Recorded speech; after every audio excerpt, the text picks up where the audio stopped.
PJ Dispersal Link. Highway to political suicide? According to Wikipedia, political suicide is a concept by which a politician or political party loses widespread support and confidence from the voting public, by proposing actions that are seen as unfavorable or that might threaten the status quo. 5 reasons why Selangor Pakatan Harapan politicians must immediately reject PJDL. 5 reasons which are based on the Buku Harapan 2018, Promises to the People, premised on principles and policies of good governance. The aspirations of rebuilding our nation and fulfilling our hopes must apply to both federal and state governments. Reason number 1. Based on promise number 6. Abolish tolls. Pakatan Harapan believes that the monopoly of these selected concessionaires must be stopped. Isn't PJDL a monopoly private finance initiative? Was there any procurement by open tender? What about transparency in costs evaluation and comparisons? Is there any guarantee the privatized deal will yield optimal values of return to the government and the toll and taxpayers? Will the concession terms be revealed? Tony Pua, our MP for Damansara, knows this very well. In October 2015, he said, by awarding these highway privatization contracts directly without any open and competitive tenders, BN colluded with these crony companies to allow them to collect high toll rates which increase over time. As a result, these toll concessionaires commit BN-sanctioned highway robberies which enabled the cronies to make astronomical profits at the expense of the rugyard. Recently, on 5 May, 2021, the MP was again criticizing the Pakatan government on the subject of toll rate hikes. Tony Pua is right in his criticisms against both BN and PN governments, but what has he said to date about the PJ Dispersal Link? Whether the approval is by Barisan Nasional or Pakatan national government at federal level, shouldn't the Pakatan Harapan administration in Selangor just reject direct highway privatization contracts? Why is Tony Pua not acting to nip PJDL in the bud? What have our elected Petaling Jaya State Assemblypersons said or done to date about the PJ Dispersal Link tolled highway? Why did Rajiv Rishikaran meet with the PJDL developer? Why is Rajiv, our Ardun Bukit Gasing, defending PJD Link as privately funded, with no government spending? Does he know the concession terms? Does he understand the risk allocation arrangement between the private and public sectors? Funding not only comes from the rugyard paying tolls eventually, but with huge profits due to periodic rate hikes. Why is Rajiv asking PJ residents to engage with the developer on highway alignment? Is this legitimizing the process of consultation and engagement with residents by the developer? Is he endorsing tolled highways and private-funded initiatives without open competitive bidding process? Why are Rajiv Rishikaran and Jamalia Jamaluddin, Ardun Bandar Utama, telling PJ residents there is nothing to object to now, because the highway alignment is not finalized yet? Why wait for the alignment? Would it change the fact that the concession is a BN or PN sanctioned one, without open transparent tender, and with undisclosed terms? Why mislead the people? Waiting may waste precious time. Why is Lim Yue, our Ardun Bukit Tunku, totally silent on the matter? Why is it that our state assembly persons do not seem to be standing by and fighting for the principles of integrity upon which we the voters supported them? Before we look at what some other Pakatan Harapan politicians have said, let us examine the other reasons why rejection of PJDL is an absolute must. Reason number 2. Based on promise number 2. Reduce the pressures causing burdensome price increases. It is promised that the Pakatan government will abolish highway tolls in stages. So why allow another tolled highway to be built in Selangor? Reason number 3. Promise number 8. Improving the quality and coverage of public transport.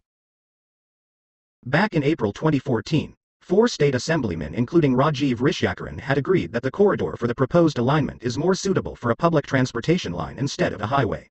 They said, federal government has to move on from building more highways to increasing connectivity between public transportation, which will benefit the residents of Petaling Jaya and Puchong. Reason number 4. Promise number 23. Ensure government procurement produces the best value for taxpayers' money. Reason number 5. Promise number 39. Balancing economic growth with environmental protection. With PJD Link construction, many trees, some of them very mature and planted since the 60s, will be chopped down. PJ environment will be devastated. On the 28th of January 2021, the Selangor MB had asked the PJDL developer to present their case to the community, residents' associations and the local council, then feed back to the state government. To the people, the MB said, give a chance to the developer, and the state government will evaluate the project together with other planned developments. In the same news report, Armaruddin Shari, without any basis of traffic impact assessment reports, seem to have implied that without the PJDL highway, the entire transport ecosystem is disrupted, and PJDL will resolve issues of transport accessibility and connectivity. What are the basis or reasons for him to make such biased preconceived conclusions? State Exco member, Izarm Harsham, had informed the State Assembly on the 9th of November 2020 that the developer has met with MTES. Another Exco member for local government, public transport and new village development, Ern Z. Harn, said they are waiting for more details on the highway project. Ung Z. Harn said, there is a need for PJD Link to have early engagement and open discussion with residents, whose views must be taken into consideration. The residents' views are state government, Exco, MTES etc. must adhere to your promises. No more tolled highways. Do not partake in any projects promoted by a monopoly party under the guise of Private Finance Initiative, or PFI, without due process of open, transparent procurement. Keep PJ environment sustainable. Improve public transport. Why are our Parkatarn Harub Pun politicians in Selangor not upholding their principles and rejecting PJDL at the first instance? Are these politicians exempt from truth and ethics? Are they offering to us false hopes and rhetoric, saying with a straight face, we are really serious about reducing your financial burdens and preserving your environment, but while you trust us with your votes, why not let us in the meantime pave the way for another tolled highway over your heads, displacing or scraping past your homes, offices, schools, mosques, churches, chop down trees, and spill some noise and dust? Thankfully, there are two Parkatarn Harapan MPs who have spoken up. The people of PJ applaud and thank Maria Chin, our MP Pertaling Jaya, and William Leong, MP Serla Young, also our longtime friendly neighbour in PJ, for being upright and sharing the concerns of the Rugyard. In a Star News report, January 7, 2021, Maria Chin says highway project raises serious concerns. She recommended the government to increase public buses and walkways, not highways. She expressed concerns related to health and environment, the toll amounts imposed on road users, acquisition of property to make way for the construction of the highway, and maintenance issues. She also reiterated that PJDL should be put to rest by the Selangor government and MBPJ. In another news report on March 4, 2021, William Leong tells the Selangor government to stop the controversial highway. He says put the people before the profits of a privatized tolled highway concessionaire. He empathized with many senior citizens who have spent their life savings to purchase a home in PJ, and are forced to relocate to suburban areas if the highway is built. The separation from families and existing community will create physical and mental stress and health issues, which cannot be compensated by monetary means.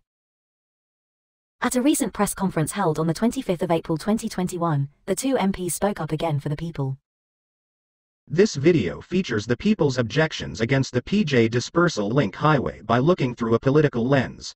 Watch this space for more videos, as we dissect the extremely intrusive nature of the proposed tolled elevated highway, and explore its poor connectivity and other flawed design issues, and why it would not serve the purpose of dispersing traffic. Conclusion. So is this highway leading to the people's elect then regret syndrome, or should the politicians step hard on their brakes, take a good look at the rear mirror, see the trail of distrust, anxiety and threats on the living well-being of their supporters in Pertaling Jaya and Selangor, before deciding to ramp up this highway to political suicide?